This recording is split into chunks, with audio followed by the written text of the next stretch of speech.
పురాణ ఇతిహాసాల్లో ఇంద్రుడు అనగానే ఒక కరప్ట్ రూలర్ లేదా ఒక విమెనైజర్ అనే పర్సెప్షన్ మాత్రమే జనాల్లో ఉంటుంది.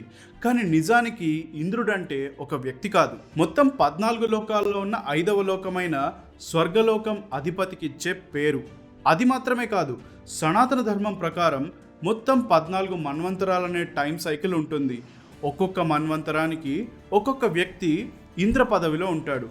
ఇక నారద పురాణంలో ఉన్న డీటెయిల్స్ ప్రకారం మొత్తం 14 మన్వంతరాల ఇంద్రులు వీళ్ళు.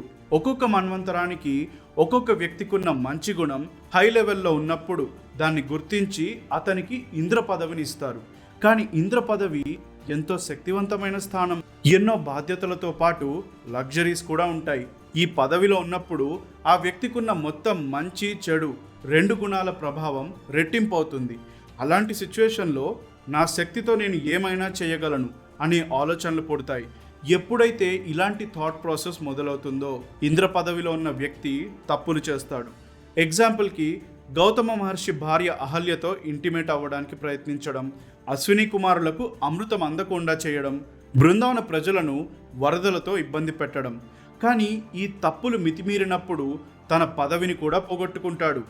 అంత గొప్ప స్థానంలో ఉండి ఇలాంటి తప్పులు చేయడం ఏంటి అని అంటారా? పవర్ అంటే అలానే ఉంటుంది.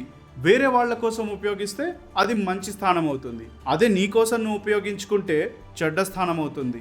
ఇక్కడ ఇంద్రుడు మాత్రమే కాదు, మిగతా దేవతల పదవుల్లో ఉన్న వాళ్ళు కూడా మన్వంతరం ప్రకారం మారుతూనే ఉంటారు.